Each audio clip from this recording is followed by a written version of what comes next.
Hello, and welcome back to Conversations with Ordinary People, the podcast where we believe ordinary stories can lead to extraordinary connection. I'm your host, Uzodima, and today's bonus episode is a little different. Today, I'm joined by my wife, Christina, and we're chatting about holidays that are special and magical, but can often feel challenging for many people too. Today, we're talking about Christmas. But you can apply this conversation to any holiday where family gathers together. Kwanzaa, Hanukkah, Diwali, Thanksgiving. I hope you can take a few minutes in this busy time of the year to sit and pause for this episode and find some moments of rest and reassurance, no matter what the season looks like for you. Hey, you're listening to Conversations with Ordinary People, honest stories, real reflections, and human connection. Hey, thanks for joining us for this special bonus Christmas edition. Today I'm joined by a very special guest, my wife, Christina. Hey, thanks for having me on the podcast again, and especially for this time of year. You know, Christmas is often painted as this perfect, magical season full of lights, laughter, and family traditions, and sometimes it really is that. But for many people, Christmas also brings complicated emotions, unresolved family dynamics and drama, and conversations we'd often rather avoid, but we just can't escape.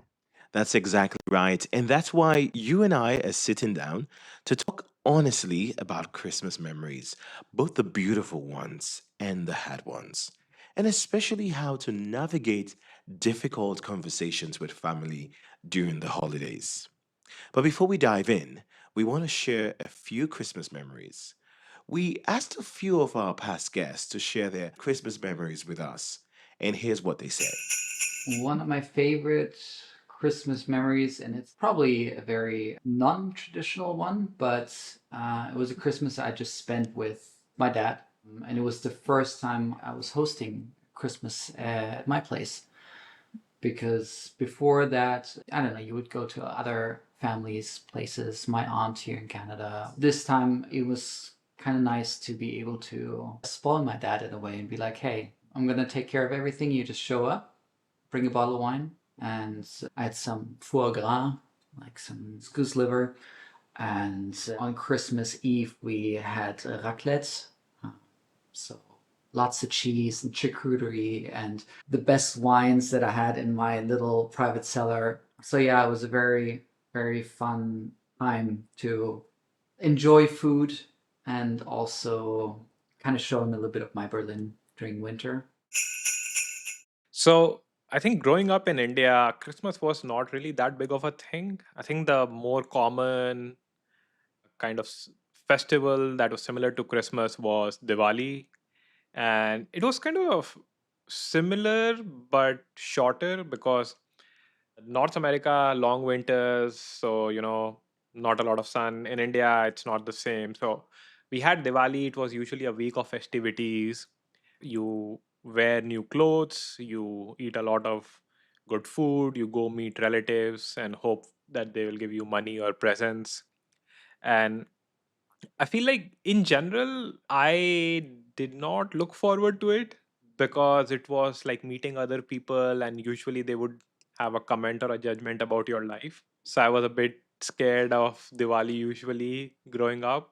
But I think like the food and just the festive nature was beautiful because people were just a little bit more laid back and they could enjoy life for a day. Diwali was like a day where people would just enjoy the moment, eat food, and light the house up, and it was just beautiful. I don't know if Christmas was always a holiday. I think in the recent years it is a national holiday, but I don't know if that was the case previously. Growing up in early 2000s in India, there were not as many malls and there was not a lot of shopping. So Christmas was not a day for marketing activities, like that was mostly Diwali season. If anything, December 31st and New Year's was a lot more exciting. What we really love about these stories is how different they are because Christmas looks different for everyone. That's so true. I love those memories the guests shared because it really shows how layered Christmas can be. Some years are so full of joy, and others feel a lot heavier. And for some, Christmas might not be the most significant holiday on the calendar, but other holidays could be very impactful. So I want to turn the tables back to you. What's your favorite Christmas memory? Oh man, there's a lot. Of course, every year we wore our new Africana Christmas clothes, that's for sure.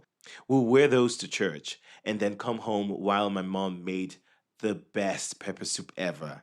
Pepper Delicious pepper soup. soup. But sometimes that will take a long time. So we'll snack on rice bread, cake while we're waiting. But oh man, at the end, that pepper soup will be worth it. And that's a tradition I still continue to this day. Don't we know it? We love pepper soup in our house. Well, most of us. We're trying to get the kids on board, but they will be soon. Oh, yeah, for sure. But in terms of a specific memory, I think one from my childhood will be the year I got my first PlayStation. Ha! Mm. My grandpa had just come from the US and my uncle had given it to him to bring back for me. Oh man, oh man. I was excited. I bet. Do you remember how you felt when you saw it? I was on cloud nine. One of the best childhood memories for me. Oh, wow. I love both of those stories. I think they really capture the essence of who you are. Christmas feels meaningful because of the people around you and the memories, the unique memories. It's not about being perfect or even the perfect gift. It's about what you remember years down the road. Yes, that's so true. But the one that sticks out from adulthood is our first Christmas we were married in 2018. Mm, If you remember, you had the Bluetooth speaker that you really loved and it yes. stopped working a few months before I Christmas. know. I was heartbroken. Yeah, getting Amazon to deliver that to Freetown, it wasn't super easy. So I had to figure out a more creative way. I had to reach out to my uncle to see if he could get the speaker to Freetown. I still remember that, and I was so impressed, not only that you got it to Freetown, but that was one of my favorite gifts just because of how you noticed how much I love that speaker, but most importantly, how much thought and effort you put into it. I remember there were all these little notes around the house, Hmm. and I still didn't catch on until I finally opened the box. And all of these years later, we still use and love that Bluetooth speaker. Oh, yes, we still do. Okay, my turn. What's your favorite Christmas memory? Okay, mine has to be Christmas 2016. So it's not a typical memory, but it totally changed my life. You were working on a radio show at the time at Capital Radio 104.9 in Freetown, and it was being broadcast on the internet through that app. What's that radio app called again? Tune in, yeah. Oh, TuneIn Radio. Yes. So I was back in Canada for Christmas, but I was still able to listen, which was so cool. But mind you, it was 1 a.m. in Canada on Christmas morning, and I sent in this super cheesy anonymous text to the radio contest line. I think the text was something along the lines of, "Can you play All I Want for Christmas Is Hmm. You by Mariah Carey?" Don't want a lot for Christmas. Because all I want for Christmas is you. Just looking back, I really can't believe I did that, but look at where we are now as a result. Yeah, we definitely come a long way. Yeah, and still on the airwaves. So for me, that Christmas will always be so special because it reminds me that sometimes the most ordinary moments or the smallest choices can lead to the most extraordinary things. Yeah, that's true. I still think about that text to this day. Me too. What wonderful Christmas memories. But the truth is, Christmas isn't just full of good memories for everyone. For some people, it's full of painful memories and difficult reminders. Reminders of loved ones who aren't here anymore, of loneliness, of disappointment, or even of conversations they're dreading around the Christmas dinner table. So I would love to ask you this. How can we help our listeners navigate those challenging and difficult conversations and still have a beautiful Christmas season, even if it might be a hard one? I think the first thing is normalizing that it's okay if Christmas feels hard. There's this pressure that it has to be joyful, peaceful, and perfect. And that pressure alone can make people feel like they're failing. Yes, the pressure. You're not broken because you feel anxious about going home or because certain family dynamics are hard. That just makes you human. Maybe you're all alone this Christmas, living in a different part of the world, away from your family, and maybe you really love your life, but you still miss your family and you still miss where you used to call home. That can be beautiful, but it can also be hard too, and it is okay to live in that tension.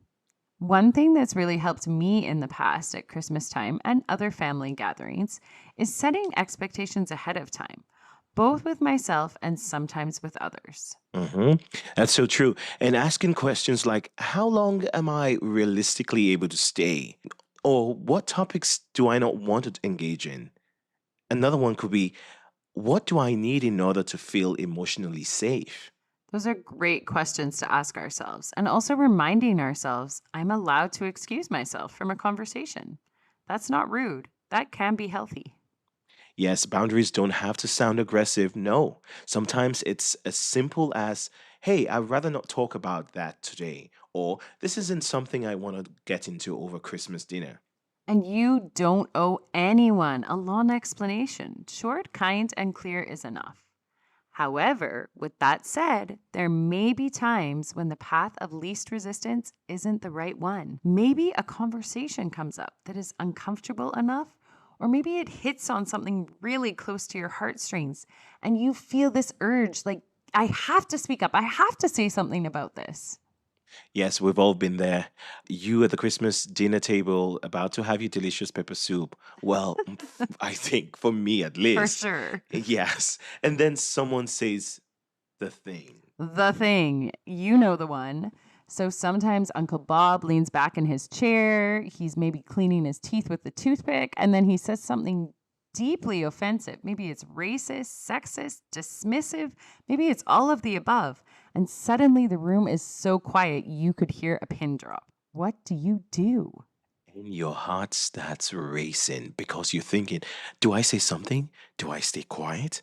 Am I betraying my values if I don't speak up? Right? Am I about to ruin Christmas if I do? Exactly. No one wants to ruin Christmas. So today we're giving you tips for what to do if you don't want to avoid that conversation. You want to have the hard conversation. You want to be true to your values without ruining the Christmas dinner. So we're talking about how to have that conversation in a way that holds your values and also considers the people around the table. Here's what you do. The first thing we want to say is this: if you're going to speak up, do it intentionally, not reactively. Oh, that is something I have totally learned over the years because reacting almost always comes from adrenaline. And usually that adrenaline does not make us say the smartest or the kindest thing that we could.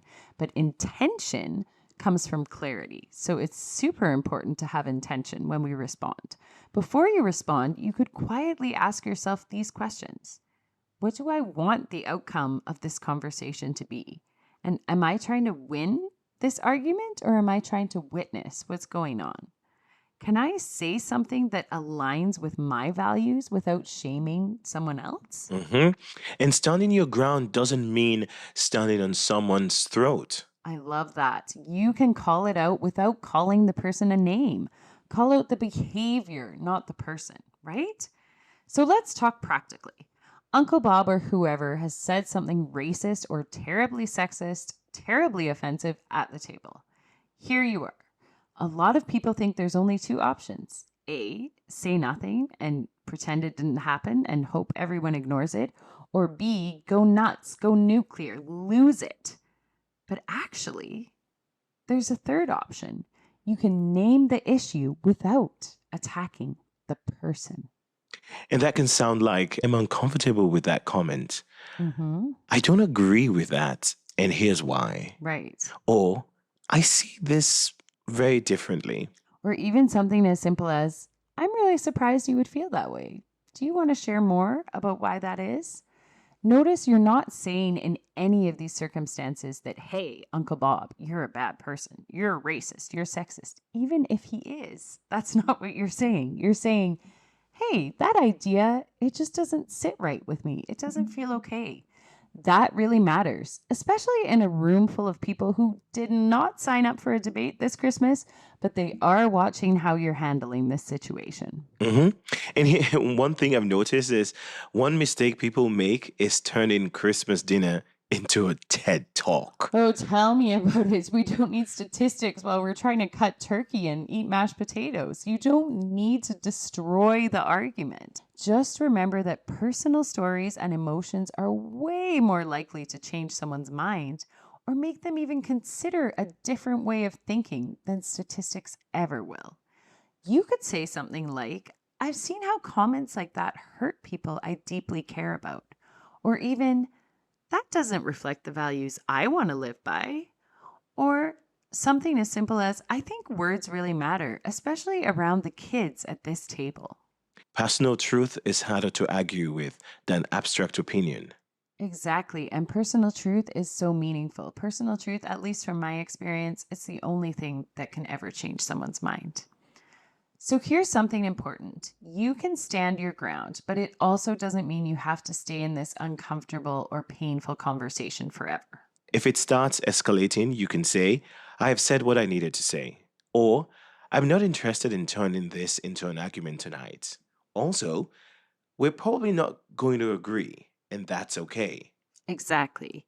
You can make your point, and then this is key, you can physically disengage. This is just as simple as change seats, offer to help in the kitchen, step outside, go for a walk, look at the Christmas lights. Yeah, that's true. Boundaries are communicated with actions, remember, not just words. So, what if the room just feels uncomfortable? Here's the thing, discomfort isn't always a sign that you did something wrong. Remember, sometimes the discomfort is the cost of honesty. If the room gets quiet after you speak up, that doesn't mean you ruined Christmas. It just means you named something others were afraid to say. So true. And for someone else at that table, a teenager, a partner, a guest, your kids, your voice might matter more than you even realize. But it's not just the uncomfortable conversations that can be hard at Christmas time. We also want to talk about the other side of Christmas conversations, grief. How do we show up for people who are hurting? If you know someone who's grieving, newly separated, or spending Christmas without their kids for the first time, the worst thing you can do is pretend everything is fine. Exactly. You don't need to fix it. Please don't say things like everything happens for a reason, or at least you still have, or next year will be better. Sometimes those words can just feel dismissive. Instead, try saying things like, I'm really glad you told me this. Or, this must be incredibly hard for you. Or you can say, do you want company or would you rather have space? It's so important to give permission to your friends and family, and even yourself if needed, for your Christmas or their Christmas to look different. One of the most loving things you can say to someone going through a hard time at Christmas is, you don't have to be okay around me, or even offering to them that they don't have to show up if it's too much. hmm And if they do show up, let them leave early. Remember, and also just let them cry. Let them be quiet, whatever they choose to be. Presence is the gift, not cheerfulness. Exactly. And your support isn't just emotional, it's also practical. That might look like dropping a meal off to them or inviting them for a walk or even sending a text on Christmas Eve or Christmas morning that says, hey, thinking of you today. And here's what not to do. Don't just say, let me know if you need something. Instead, offer something specific. Oftentimes, when we are grieving, it can be so hard to reach out and say exactly what we need. So that's why we really recommend stepping up and offering something specific, dropping by, calling. For many people carrying grief or loneliness, Christmas truly does amplify everything, even all those painful feelings. Yes. And if that's you, give yourself permission to grieve. and celebrate in whatever way feels right. You don't have to do Christmas the way you've always done it. You don't, and it's completely okay to create new traditions or skip traditions altogether this year. In closing, we just want to say that Christmas conversations don't have to be perfect, but they can be honest, truthful, and vulnerable. Yeah? You're allowed to stand for what you believe and be compassionate. You're also allowed to name harm and choose peace. And you're allowed to carry joy and grief at the same time. Yes, you are. Thank you so much to all of you for spending this time with us today. Whether you're listening while wrapping those last minute gifts, driving to see family, or sitting quietly on your own, we're really glad you're here. And if this episode resonated with you, we'd love for you to share it with someone who might need it this Christmas. We hope it gives you courage, not just to survive Christmas or another holiday, but to show up as your true, authentic self, no matter what. And remember, ordinary conversations can create extraordinary healing. Thanks for listening and Merry Christmas. That's it for this episode of Conversations with Ordinary People. Follow, share, and leave a quick review. And if you've got a story to tell, reach out. Until next time, be open, be kind, and keep the conversation going.